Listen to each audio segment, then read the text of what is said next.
Today we'll be interviewing Andrea Perez, who has been living in the US for like 2 years in a row. So first question is that I would like you to comment briefly about your experience in the US. So I went to Raleigh, North Carolina when I was 18 years old as an au pair. I stayed there with two families, in this way, two host families. One of them had three little kids, and that taught me a lot of patience and how to manage around a little English because even though they were little and they were like 3, 4, and 6, they were really patient with me and they taught me a lot of like how to learn new words and everything.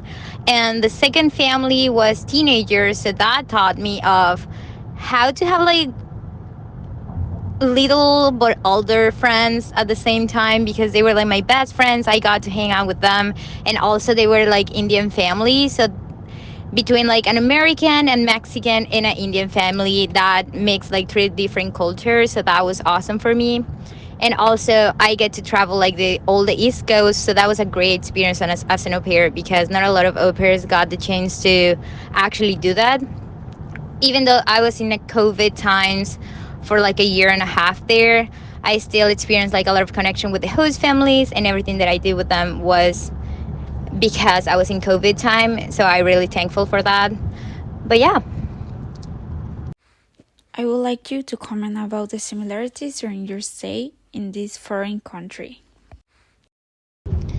So Raleigh, North Carolina, that's where I lived. In Merida, Yucatan, that's where I'm from. I think they are really similar places because they are both cities, but they are not like the big cities. They are kind of small, so I think that's very similar. Also, like everyone know each other there. Like it's really similar as what is here because everyone knows each other, and it has a lot of green areas in both sides. So I think it's actually really similar to where I was used to here. So yeah, I think I cannot say it was a big difference more than like the parks and like where to places to walk were huge compared to here, and also there was like a part where you were in the woods. But yeah. Now, I would like you to comment about your main challenges or differences based on the communication aspect and how you overcome the situation. So the communication aspect, well, I was in English classes since I was in kindergarten, so I think I knew a little more English than what I thought I knew.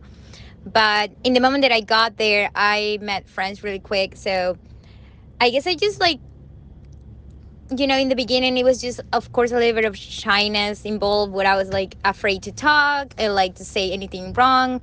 But I think everyone was really welcoming and really like helpful to like, if I say something wrong, I never like was afraid to ask and say like, hey, what's the right way to say it?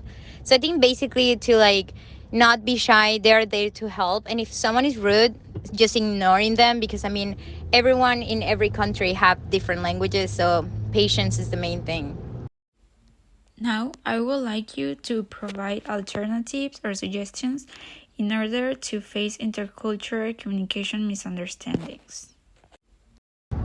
So communication misunderstandings, I think that happens everywhere. I think it's just a matter of fact of having patience to yourself and having patience to others. I mean, of course there are going to be people that are going to be frustrated, or like maybe you're going to say something and it's going to come off the wrong way. But I think communication is the key of everything. Like talk to the person, speak to the person and say like, hey, can you explain me maybe how I can correct this way to say this, or maybe what's the right way to say that. I think more than anything, asking everybody and not being afraid to ask, and just being able to like get to know the culture as well. And I think of course time heals everything, like someone will say, but it's more than anything, living one place for a year, it helps you a lot to understand more things. And it's just more than anything, have patience to yourself. For the fifth question, I would like you to provide examples of moments in which you found difficulties. I think the more difficult things to me were the transportation, but it was more like getting used to travel alone because all my traveling most of the time either was with friends, but most of the time was alone. And it was just like travel alone in planes or like in trains or in buses. That was really scary for me. So I think that was one of the main things. Also, like, again, I know I say patient is the most important thing, but that was, I learned that with time. It was just more the fact that like I was really shy to speak there or like to go to places alone. So I have to do it, because if not, I was gonna miss a lot of experiences and things to do. So I think, yeah, just. And for the final, I would like you to present your general perception about the culture of the country where you live and highlight the positive and negative aspects of that culture. So I think the positive side, I got a really, really nice experience. I know a lot of people can say otherwise, but I got like really nice people. They were really welcoming to me, people to introduce me to their friends, so I was not alone. And just like everyone was always trying to help me, I think, to get, to the cultural shock, to not have it that much, because of course cultural shock happens, homesick happens when you travel abroad. So I think it's the main thing, to just like having the best experience was the people that I was around. So that was the most positive things with me. And the negative was maybe the food. Food wasn't great there. Maybe I miss Mexico so much because the tacos and everything, and just the general food in Merida is just really different than like fast food or like pastas and pizzas all the time. So I think for me that was the most negative thing.